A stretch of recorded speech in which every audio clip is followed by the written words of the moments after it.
Sunday mornings had always carried a ritualistic calm in our family. Portland, with its ever-present drizzle and faint scent of wet cedar, seemed to pause on Sundays. Megan and I drove together to her sister's house, a spacious craftsman-style home that smelled of maple syrup and cinnamon rolls the moment we stepped inside. Brunch with her family had become a kind of obligation rather than an indulgence, but I played my role, helping unload pastries from the car, taking off coats, greeting nieces and nephews with half-awake smiles. That morning, the house buzzed with chatter. Children darted between legs, the television in the living room hummed low, and her father was already halfway through a political rant at the dining table. I excused myself to the entryway, holding an armful of jackets from guests who had just arrived. The coat rack was already sagging, so I decided to shift things around, tuck gloves into pockets, and make space. It was then, in the pocket of Megan's light gray wool coat, that my fingers brushed against something stiff and plastic. I pulled it out absent-mindedly, expecting a credit card receipt or maybe a loyalty card. But the glossy surface reflected the hallway light, Riverside Loft. The name hit me with a dissonant thud. It was a hotel just outside downtown, a boutique place known more for its mood lighting and expensive cocktails than for any business-friendly accommodations. Alongside the key card was a folded piece of paper, still crisp as though it hadn't been there long. I unfolded it with mechanical hands. A receipt time-stamped just after midnight. A neat scribble in blue ink marked Room 307. 2 cocktails listed, premium shelf, and a gratuity too generous for a casual drink. My throat tightened. The sound of laughter from the kitchen felt like it came from another world. For a moment, I just stood there, frozen with Megan's jacket in one hand, the evidence in the other. My pulse seemed to echo in my ears louder than the conversation behind me. Carefully, I slid both items back into the pocket as if returning contraband, smoothed the fabric, and hung the coat in place. I forced my face into neutrality before anyone noticed my absence. The unease followed me through brunch like a shadow. I could barely swallow the pancakes on my plate. Every casual smile from Megan across the table, every story she shared with her sister, became tinted by the memory of that card and that receipt. My mind spun. Who had she been with? Why there at that hour? Why cocktails at midnight? Later, when the afternoon ended and we were back in our car, I checked our joint account on my phone, my hands trembling so much I almost dropped it. 2 charges from the Riverside Loft. One just after midnight, matching the receipt, and another in the morning, hours later. The morning charge wasn't food or drinks. It was coded as room service. I didn't confront her immediately. Instead, I waited, trying to catch my breath. When I finally asked that evening, Megan didn't flinch. She didn't stutter. Her explanation came fast, smooth, like a script practiced in front of a mirror. According to her, the hotel expenses were all part of work issues. She claimed she had to cover deposits for colleagues checking in for a late project, that her card was the easiest to use, and that she'd been reimbursed already. The cocktails, she said, weren't hers, just a hospitality gesture for clients. She even pulled out her phone to show an email from a coworker thanking her for sorting out the reservation mess. Her tone was steady, her eyes unwavering. If there had been guilt, it was buried under layers of confidence. She even went as far as to suggest I could call the hotel's management if I wanted to verify her story. That last part, the audacity of it, made me hesitate. Who would openly invite that kind of scrutiny if they were guilty? I nodded slowly, letting her words drape over me like a heavy blanket, muffling my instincts. Yet, even as I pretended to accept the explanation, something inside me refused to let go. The unease settled in like fog, quiet but impenetrable. That night, as Megan scrolled through her phone beside me, laughing at something on social media, I stared at the ceiling. The glow of her screen lit her face, serene and focused. I wondered who she was messaging, who had made her laugh like that. The memory of the hotel card gnawed at me, louder than her laughter, louder than the rain beginning to patter against the windows. The following morning, when she kissed me goodbye before work, I caught myself scrutinizing every detail. The faint trace of perfume different from her usual, the deliberate way she tucked her phone into her handbag, screen facing inward. She smiled at me as if everything were ordinary, but the smile felt constructed, like the perfect brushstroke on a mask. I tried to tell myself I was imagining things, that I had overreacted, that her explanation, though unusual, had enough logic to hold. But the images replayed in my head on a loop. The inked room number, the timestamp, the double charge. I kept asking myself why she'd carry the key card still, why she hadn't tossed the receipt. Was it carelessness or arrogance? Throughout the week, I caught myself studying her habits like a detective disguised as a husband. Every notification silenced on her phone became suspicious. Every late return from the office felt like another line in a story I hadn't been told. When I asked casual questions about her day, her answers seemed rehearsed, clipped.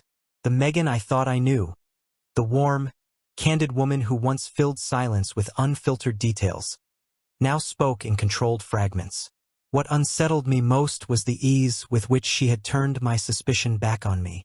She made me feel irrational for even questioning her. She painted the situation as one of practicality, responsibility, and professionalism. And for a brief moment she succeeded. I almost believed her, but unease is a stubborn thing. It doesn't vanish just because someone hands you a polished explanation. It lingers in the quiet moments, when the house is still, when you're left alone with your thoughts. It whispers that maybe you've been fooled, that maybe the truth is hiding just beneath the surface, waiting for the next slip. That Sunday brunch should have been forgettable, just another family gathering lost in the rhythm of routine. Instead, it became the first crack in the facade of my marriage, the moment when I realized that what looked solid could, under the right pressure, splinter into something unrecognizable. And though Megan's words had temporarily lulled me into silence, I knew deep down that silence was not the same as peace. Looking back, it was astonishing how many warning signs I had let pass as quirks or stress from work. The truth is, I had been living inside a pattern long before I noticed the first clue at the Riverside loft. That key card didn't create the suspicion. It only ripped the cover off everything I had subconsciously been collecting in fragments, dismissing each one in isolation but unable to ignore them once strung together. The first memory that surfaced was her phone. Megan had once been careless with it, leaving it on counters, coffee tables, sometimes even buried under cushions. She never cared if I glanced at her screen. She would laugh at memes or show me texts from friends without hesitation. But months before the brunch, her habits changed. The phone was always face down, the notifications permanently silenced. A vibration would make her leap to reach it before I could. At first, I told myself it was because of her demanding boss or because of endless client messages. But the way she cradled the device, carrying it even into the bathroom or setting it under her pillow at night, suggested something else. Ownership not just of the phone, but of whatever secret world it held. Then came the profiles. One day, I opened her social media to tag her in a photo from a weekend hike. Our couple photos, once prominent, had slipped quietly into the background. Not deleted, but hidden, as if she had adjusted settings so others couldn't see them. Instead, her feed filled with sh*ts of office gatherings, casual dinners with friends, and polished selfies. I didn't say anything at the time. I told myself she wanted to appear more professional online. Still, the absence of us was a silence louder than any caption she wrote. I also remembered the sudden password changes. We had shared a tablet for years, a place where we streamed shows and scrolled news side by side. One evening, I picked it up, only to be asked for a new login. Megan claimed it was for work security, that she had synced it with her company account, but she never shared the new password. It was the first time I realized that access to her digital world was no longer mutual. A subtle barrier had been raised between us, cloaked in the language of professional necessity. The late calls came next. She would step out onto the balcony or retreat into the guest room, speaking in hushed tones about deadlines or deliverables. When she returned, she acted exhausted, rubbing her temples as if burdened by responsibility. But the calls always happened at the same hour, between 9 and midnight, as if scheduled. Her voice, when I overheard fragments, had a brightness to it, not the weariness of business. I recognized the tone, the lightness of someone engaged, interested, perhaps even flirtatious. Even her car betrayed her. Megan is barely over 5 feet tall, yet I repeatedly found the driver's seat pushed far back, as though someone much taller had been inside. Once, I climbed in after she parked, and the seat was so distant I couldn't reach the pedals without adjusting.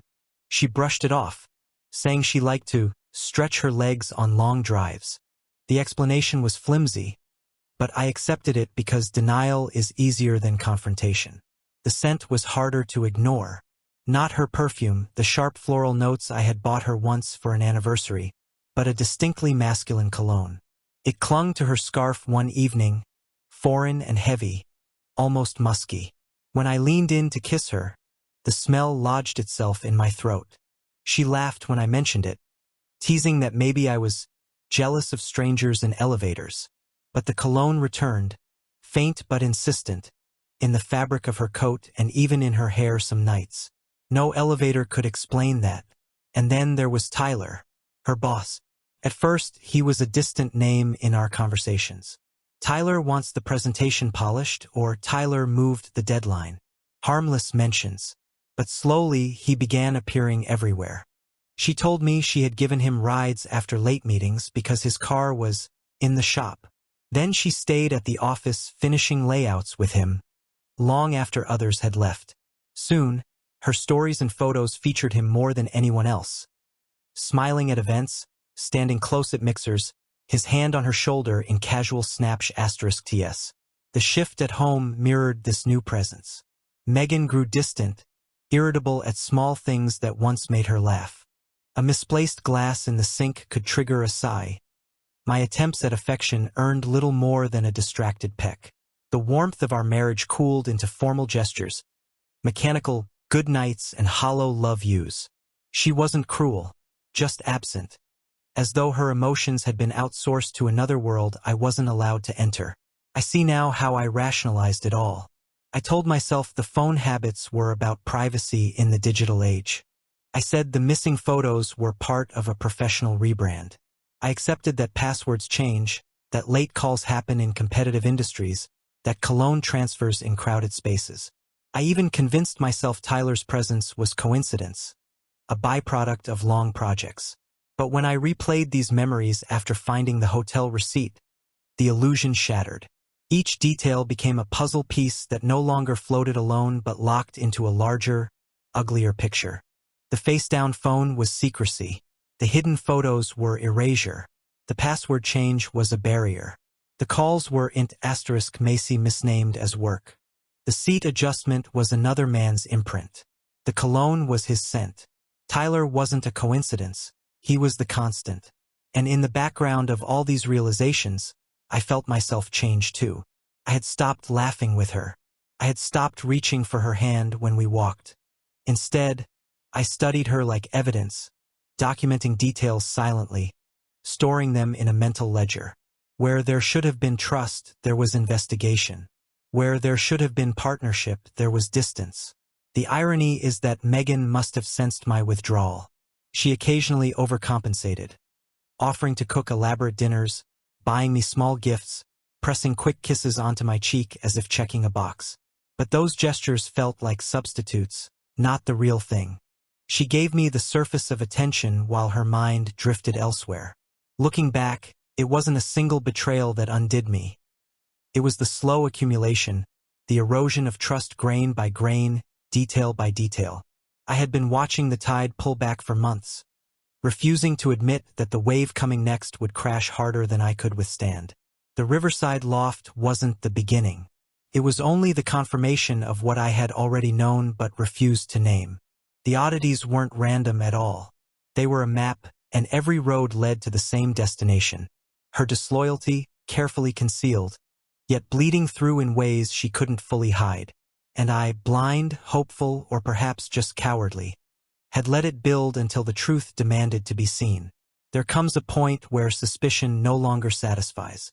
Hints and patterns, no matter how strong, leave a sliver of doubt that gnaws at you. I told myself I needed clarity, something undeniable, something that couldn't be dressed up in explanations or softened with clever deflections. And so, one weekday evening, I made a choice. Instead of driving home after work, I turned my car toward the riverside loft. It was a quiet evening in Portland.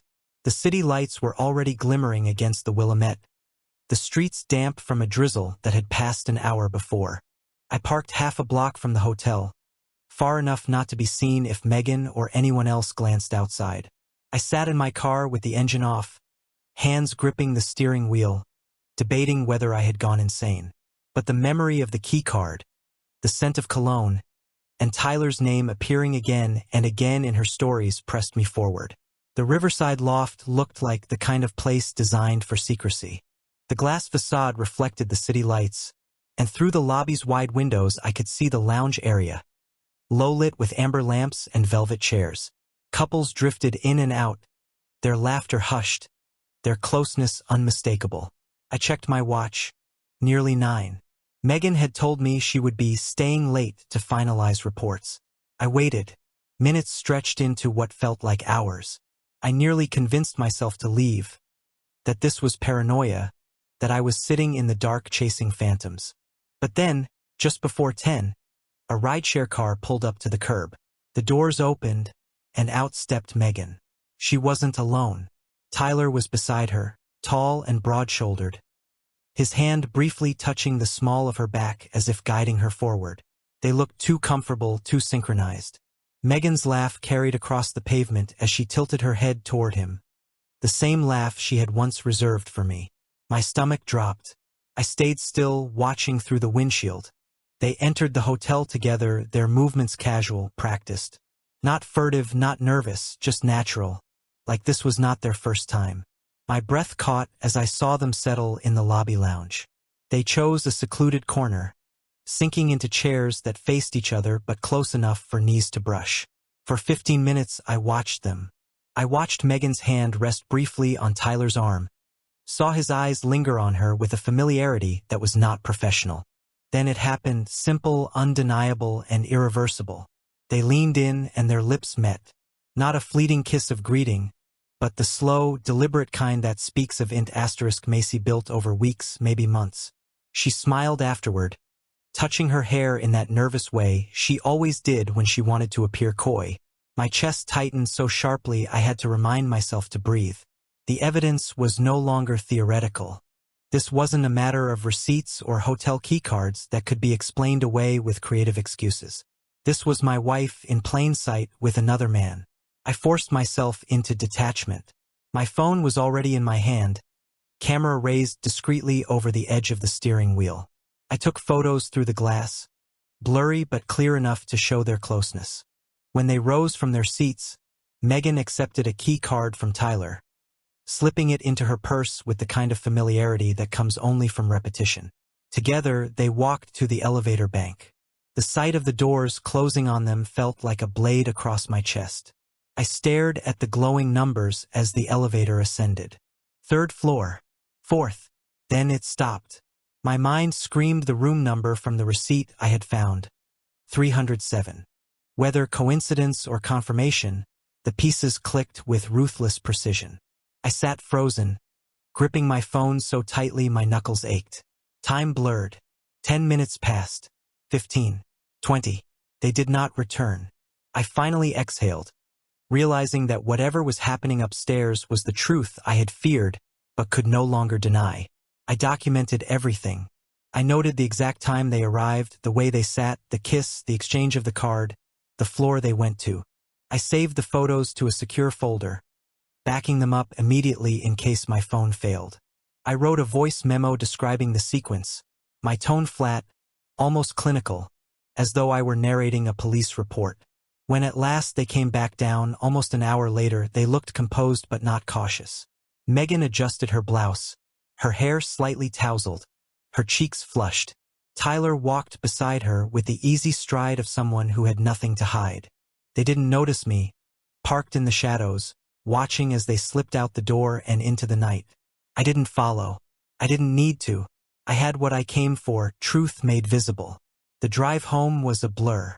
The rain had returned, streaking across the windshield, the wipers keeping rhythm with the pounding in my chest. I replayed the images in my mind, her laugh, their kiss, the elevator doors closing. Every detail etched itself like acid on glass. When I finally parked outside our house, I couldn't bring myself to go inside immediately. The lights were still on upstairs, the curtains half drawn. I knew she would arrive soon, perhaps with a smile rehearsed, a story polished, her mask intact. But I also knew that the mask had already shattered for me. It was no longer a matter of suspicion, no longer a question of interpretation. Megan had crossed the line from hints to proof. The marriage we had built, the trust one had given freely, was now anchored to a reality I couldn't unsee. I sat there in the car for a long time, letting the silence stretch, the weight of knowledge settling over me. The first clue had shaken me. The flashbacks had painted a pattern. But tonight had given me certainty. And certainty is something you can never return from. When I finally accepted what I had seen at the Riverside loft, my first impulse was to confront Megan directly. The image of storming into our house, demanding explanations, shouting until the walls shook, burned inside me. But a quieter voice, the voice of self-preservation, urged me to wait. Anger, I realized, would hand her control of the story. She would twist, deflect, maybe even cry until my certainty was drowned in her performance. What I needed was not noise but clarity, not a scene but a plan. So I turned inward, into methodical silence. At home, while Megan carried on as if nothing had shifted, I began my own secret project, documenting reality. I started with the simplest artifacts. The receipt from the Riverside loft, which I had photographed and saved the day I found it, now lived in a password-protected folder on my phone. I photographed the key card too, capturing both front and back, noting the faint scratch near the magnetic strip. I took *TS of our bank statements, highlighting the two separate charges, one in the night, one in the morning. I stored copies on a secure cloud account registered only to me, hidden behind two-factor authentication that pinged a device Megan never touched. Then I expanded the archive. I dug through our shared calendars, noting the nights Megan had claimed to be working late or meeting clients. I cross-referenced those dates with her bank transactions, with the times she withdrew cash from unfamiliar ATMs downtown. I built a spreadsheet, each row an entry in the story she never told. The perfume receipts, the sudden Uber charges at odd hours, the gaps in her timeline. I didn't stop there. I revisited my photos, zooming in on details I had once ignored. In one company event photo on her feed, I noticed Tyler's hand not just resting on her shoulder but curved in a way too and * mate for colleagues. In another, her necklace, the one I had given her for our anniversary, hung between them as if it belonged to their story instead of ours. Each discovery went into the folder, filed under visual evidence. A friend recommended a discreet family law attorney, someone known for precision and caution. I booked a consultation under the pretense of needing advice for a friend. But within minutes of sitting in that quiet office with its shelves of thick legal binders, I dropped the pretense. I laid out what I had collected.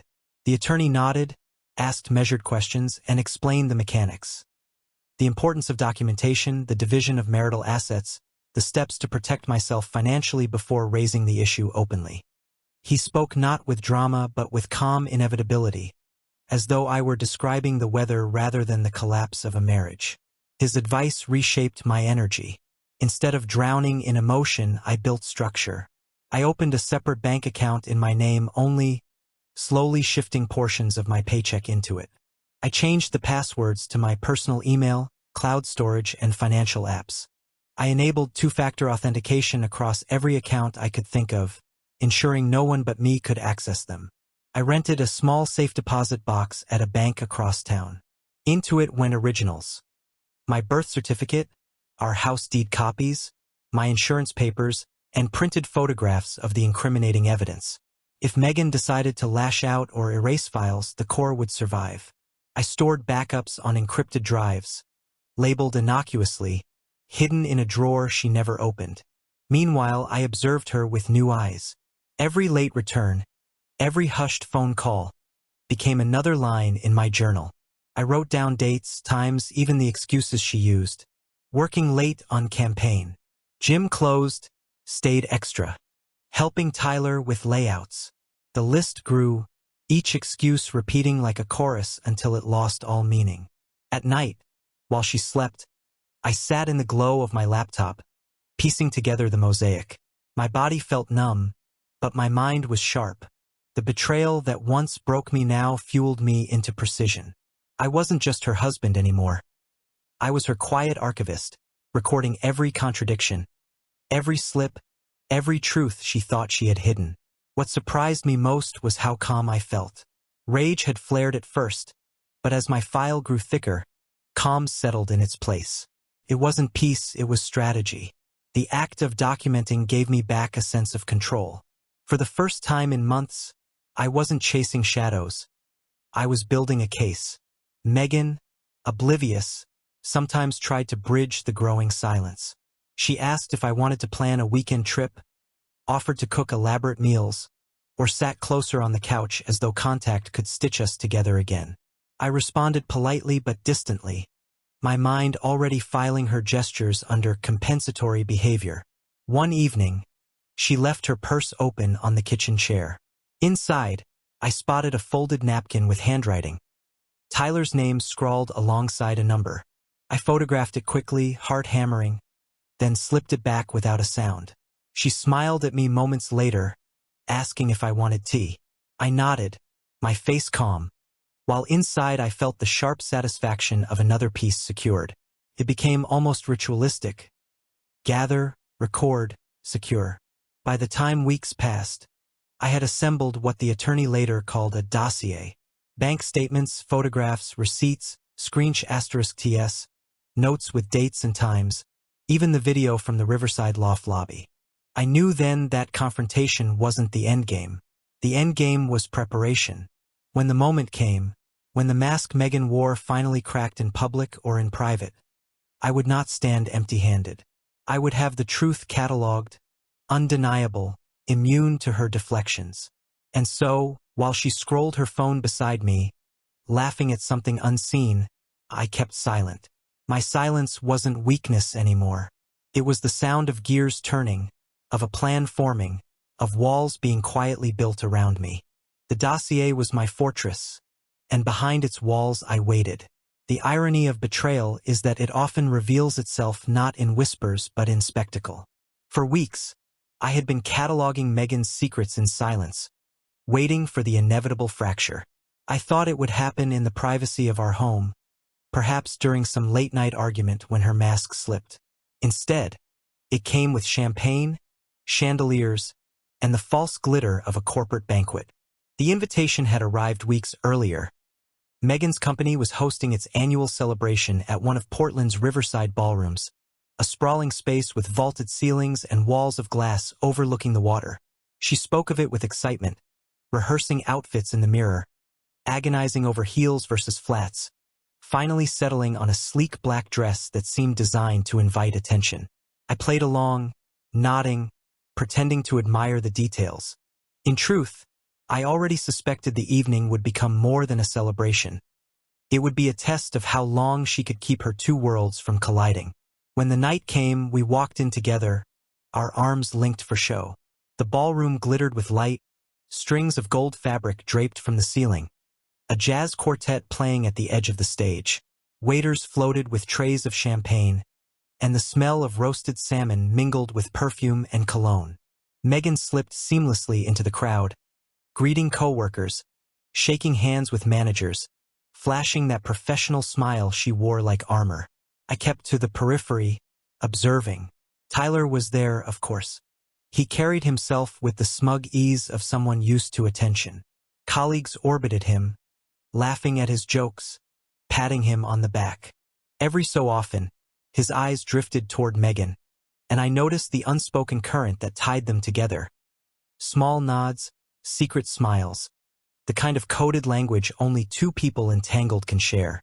Hours passed in this careful choreography. Megan played the part of flawless employee and charming wife. She laughed with one group, sipped champagne with another, occasionally glancing at me to maintain the illusion of unity. I responded with polite detachment, keeping my face unreadable. Then, as the evening deepened and the crowd loosened under alcohol and music, the mask slipped. It wasn't Megan's hand this time but Tyler's. In a moment of arrogance, or recklessness, he posted a photo to the company's internal chat feed. It was taken in the VIP section, dimly lit, int asterisk mate. In the center of the frame sat Megan, not across from him, not beside him, but perched on his lap, a glass of champagne in one hand, her head tilted against his shoulder. The image spread like wildfire. Phones buzzed. Colleagues glanced at their screens, then at Megan across the room, then quickly back to their drinks. Whispers started low at first, then louder. Laughter died in clusters. HR staff huddled near the entrance, their eyes darting toward Tyler. Even the jazz band seemed to falter for a note before resuming. I saw Megan notice the shift. She froze mid-conversation, her smile faltering as her phone vibrated in her clutch. She opened the notification, and in that instant her expression cracked. For the first time in months, I saw panic on her face. Her carefully curated control dissolved as colleagues turned away, some whispering, others deliberately avoiding her. Tyler, too, felt the blow. HR approached him swiftly, whispering sternly, pulling him aside. He tried to laugh it off, to wave his hand dismissively, but the damage was irreversible. The company chat had immortalized the moment. Screensh *TS spread faster than deletion could contain. And there I stood on the edge of the ballroom, drink untouched in my hand, watching the collapse unfold not in a private confrontation but in the glare of chandeliers and the hum of scandal. Megan caught my eye across the room. For a second, she looked at me as if I were a lifeline, her lips parting as though she might explain, excuse, or beg. But I didn't move. I simply watched, expressionless, as she realized that this wasn't a rumor I had stitched together in my head. This was her truth, laid bare for all to see. The rest of the night blurred. Megan withdrew from conversations, her once adoring co-workers now avoiding eye contact. She hovered near the restroom, pacing, clutching her phone. Tyler never re-emerged from his talk with HR, and when I glimpsed him leaving through a side door, his swagger was gone, replaced by the stiff walk of a man caught in his own arrogance. I thought betrayal would shatter me with rage, but instead, I felt an eerie calm. This was the collapse I had anticipated, the unmasking I had meticulously prepared for. I didn't need to raise my voice or brandish accusations. The truth had exposed itself under the weight of its own arrogance. When the banquet finally ended, Megan walked toward me, her face pale, her lipstick smudged, her eyes darting like a trapped animal's. She opened her mouth, but I didn't wait to hear the performance she would deliver. I set my empty glass on the table, turned, and walked toward the exit. The night air outside was sharp, cool, and cleaner than the ballroom's stale perfume. Behind me, in that glittering hall, the perfect image of my wife as the flawless professional had cracked. The whispers of her colleagues, the screensh *TS circulating through company phones, the HR staff scrambling to contain the scandal. All of it painted the truth louder than any confrontation could. Megan's world had collapsed not in my living room, not in whispers over dinner, but in front of the entire company. And I, the silent archivist of her lies, walked away knowing that the mask she had worn so carefully was gone for good. That night, while Megan scrambled to contain gossip, I quietly executed my plan. I sent compliance the dossier of her affair with Tyler, froze our joint credit lines, moved my belongings, secured documents in cloud storage, and left an envelope in the kitchen drawer listing dates, facts, and next steps. There was no shouting, only action. In the days that followed, I stopped trying to fix what was broken. Megan tried gestures. Meals, trips, apologies. But without admitting her betrayal, it was meaningless. Silence became my answer, distance my shield. What once was love turned into procedure. For me, the clarity was final. Trust had died, and only paperwork remained.